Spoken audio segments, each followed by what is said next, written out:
हमारे साथ हैं मोहन जी, नेता नहीं बेटा, शान ए पूर्वांचल। तो आइए मोहन जी, जैसा नाम है, माता पिता ने कभी सोचा नहीं होगा कि जिस बेटे का नाम मैं मोहन रख रहा हूँ, वो अपने मंत्रमुग्धता से, सामाजिक सरोकार से क्या पूर्वांचल और क्या गैर पूर्वांचल दिल्ली में एक अमिट छाप छोड़ेगा मोदी गारंटी के साथ। तो आइए चलिए हम उस भारत, उस दिल्ली और उस विधानसभा बादली में ले चलता हूँ जहाँ राज करते हैं मोहन सिंह का सोच और चिंतन मोदी गारंटी के साथ। तो आइए चलिए बात करते हैं दो टुक। खड़ी खड़ी विधानसभा चुनाव 2025 की आगाज़ हो चुकी है। तमाम पार्टियां अपने अपने लेवल पर काम कर रहे हैं और ये राष्ट्रपुत्रों में से एक हैं जो मोदी के ट्रैक पर एक बेहतर बादली विधानसभा के लिए अपने बल पर गिलहरी भूमिका के तहत प्रयास करते रहते हैं। तो आइए चलिए बात करते हैं, क्या कहते हैं मोहन सिंह जी। नमस्कार सर। नमस्कार जी। संग्राम के सभी दर्शकों को नमस्कार। अगर परिचय की बात करें तो अभी पार्टी में क्या जिम्मेदारी है? मैं मोहन सिंह जी। मैं अनेक पदों पे साथ रहते हुए आज पूर्वांचल मोर्चा दिल्ली प्रदेश में कार्यकारिणी सदस्य हूँ और मैं इसके साथ साथ राष्ट्रीय ट्रक ऑपरेटर वेलफेयर एसोसिएशन के राष्ट्रीय अध्यक्ष हूँ। जी। मैं metro apartment resident welfare association के मैं प्रेजिडेंट हूँ। वैदिक सनातन संस्थान के मैं उसके संरक्षक हूँ। मैं प्रयास के साथ जुड़ा हूँ। दुर्गा पूजा समिति के संरक्षक हूँ। अन्य धार्मिक संस्थाएं जो उसके साथ में जुड़ा हूँ।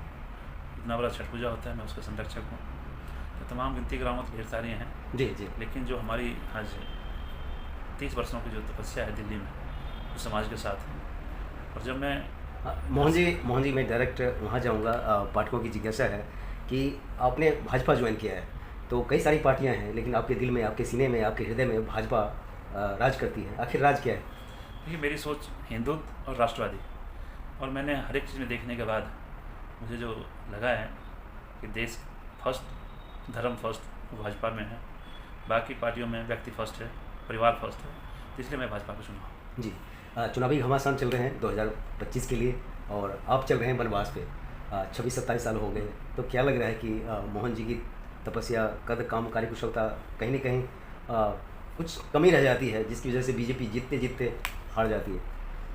हमने शुरू से देखा कि मैंने 15 साल पीछे कांग्रेस का भी देखा, 10 साल अरविंद केजरीवाल को भी देखा, और जब इससे मैंने देखा हूँ कहीं न कहीं एक जगह आके पार्टी टिक जाती है, क्योंकि यहाँ पे जो समीकरण है ये पूर्वांचल बहुल विधानसभा है, और इसमें भी पूर्वांचल बहुल विधानसभा होने के नाते जो लोग यहाँ के हैं कि उन्हें जो 30 वर्षों से इस विधानसभा के अंदर रह के अपनी आवाज़, अपने समाज की आवाज़ को उठाता रहे, ऐसे व्यक्ति को बीच में से निकाल के और पार्टी को हम आगे बढ़ाना चाहिए। और वही व्यक्ति है जो कि सर्व समाज को लेकर चलेगा पूर्वांचल के साथ साथ। वही आदमी इस विधानसभा को भाजपा की झोली में डाल सकता है। मोहन जी, बहुत चर्चा होती है और मीडिया में भी हमारे बिरादरी के लोग भी बड़े ज़ोर ज़ोर से कहते हैं कि यादव बाहुल, वैश्य बाहुल, लेकिन बादली विधानसभा ना यादव बाहुल है और न वैश्य बाहुल।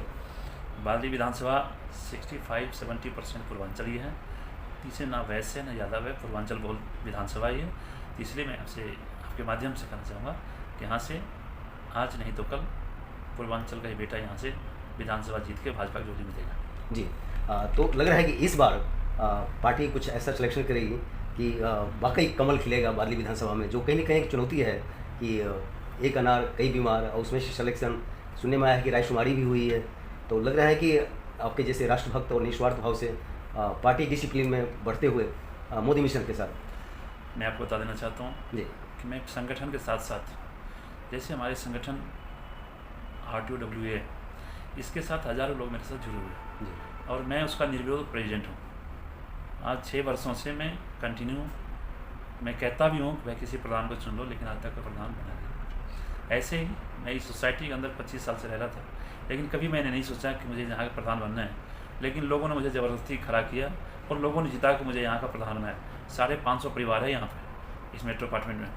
पूरे विधानसभा का लुटियन जोन है हमारा ये सोसाइटी, जिसमें कि हर तरीके के लोग रहते हैं। अफसर भी रहते हैं, दिल्ली पुलिस के रहते हैं, व्यवसायी भी रहते हैं, सरकारी एम्प्लॉय रहते हैं, सब हर तरीके के लोग रहते हैं। लेकिन उन सब के बीच में भी यदि लोगों ने चुना है तो ये उनका प्यार है। मैं इस प्यार के लिए उन सभी साथियों को धन्यवाद देता हूँ जिन्होंने मुझे यहाँ पे RWA में प्रधान बनाया। जो मुझे इतना प्यार दे रहे हैं RTOWA, मैं उन सबका दिल से धन्यवाद करता हूँ। उनका प्यार मेरे साथ है और यही मेरी शक्ति है। मोहन जी, एक गाने हैं कि मैंने तुम्हें चुन लिया, तुम भी मुझे चुन। जब RWA 500 लोगों का परिवार, उसका गार्जियन आप हो गए, तो पार्टी का भी ध्यान जाना चाहिए। 30 वर्षों से समर्पित एक सिपाही, गिलहरी भूमिका के साथ मोहन सिंह का सफ़र मोदी गारंटी के साथ। मैंने पहले भी कहा कि पार्टी सर्वोपरि है।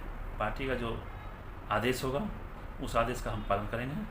और हमने 25 वर्षों से लगातार, कोई निगम पार्षद हो, MP हो, विधायक हो, हर चुनाव में मैंने अपना जो भूमिका है हमने अदा किया है। और पार्टी इस बार भी जो हमें भूमिका देगी उसको अदा करने के लिए हम तैयार हैं। जो 2 अनाउंस हो गए हैं पार्टियों के 2 कैंडिडेट, तो वो यादव समाज से हैं। तो क्या लग रहा है कि अगर 2 यादव हैं तो तीसरा भी यादव होना चाहिए, या काट के लिए कोई तीसरा समीकरण? इस समीकरण को भी पार्टी ने पहले अपना लिया था। पहले भी 2 बार यहाँ से यादव कैंडिडेट चुनाव लड़े थे, जो कि तीसरे पोजीशन पर रहा। हमारे पूर्वांचल समाज से विजय भगत जी हालांकि आए थे बाहर से, लेकिन फिर भी उन्हें सेकंड पोजीशन में रखा। और यदि यहाँ का इस विधानसभा का रहने वाला बेटा यदि पूर्वांचल का चुनाव लड़ेगा तो 100% गारंटी है इस बार चुनाव जीतेंगे और जीत के भाजपा की झोली में देंगे। जी, पूर्वांचल का मतलब माना जाता है कि आमतौर पर गरीब, फाइनेंशियली स्ट्रॉन्ग नहीं। तो वैसे में अगर कुछ नया पूर्वांचली पे अगर पार्टी सोचती है तो ये कहीं कहीं अब वो चीज़ें ख़त्म हो गई है कि जो वहाँ से झोला उठा के आया करता था। आज यहाँ का बेटा, यहाँ का बासिंदा है, हर चीज़ में सक्षम है।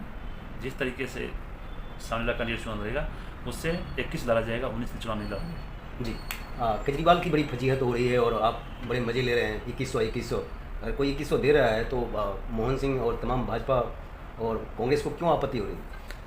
अब आपने इस बात को छेड़ दिया, मैंने छेड़ना नहीं चाह रहा था कि इस ऐसे आदमी से नाम पे लेना भी हमारे लिए गुनाह होगा।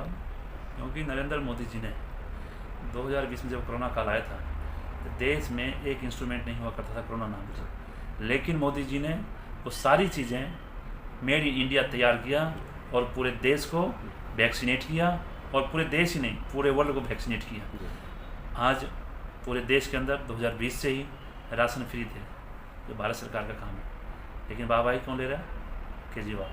आज देश के अंदर, दिल्ली के अंदर 750 बसें, इलेक्ट्रिक बसें ला के दिया, वो नरेंद्र मोदी जी का दिया हुआ। लेकिन वाहवाही कौन ले रहा है? केजरीवाल। और जो अभी एक नया इन्होंने एक सूफा और दिया है, पुजारी और ग्रंथी।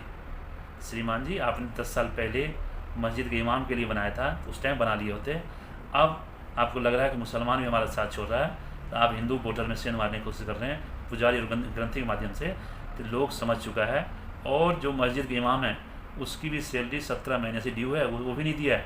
इसलिए लोग इनकी जो है झूठी जो बात है ना कि भाई ना गाड़ी लूँगा, ना बंगला लूँगा, ना सिक्योरिटी लूँगा, सब कुछ लिया है। आज ये हालात है दिल्ली के अंदर कि दिल्ली के मुख्यमंत्री इतने लोकप्रिय मुख्यमंत्री थे, आज मैं कहता हूँ बिना सिक्योरिटी घूम ले।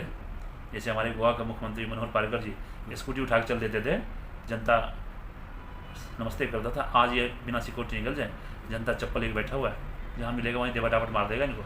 इसलिए श्रीमान आप चलते हैं जेट वाले सिक्योरिटी में चलते हैं कि कहीं जनता कुछ कर ना दे। तो इसलिए मैं कह रहा हूँ इनका तो कोई ना कोई इनका धर्म है, ना कोई इनकी जाति है। ये तो सिर्फ है हसीन लाल ना मुंगेलाल के हसीन सपने लेकर दिल्ली में आए हैं और इन्होंने 10 साल लूटा और सोच रहे हैं 5 साल और लूटूँ। लेकिन अब दिल्ली लूटने वाली नहीं है, दिल्ली की जनता सियानी हो गई है। दिल्ली की जनता इस बार भाजपा लाएगी। जी, अगर टिकट अनाउंस की बात करें तो अब तक काफ़ी देरी हो रही है, 2 पार्टी अनाउंस कर चुकी है।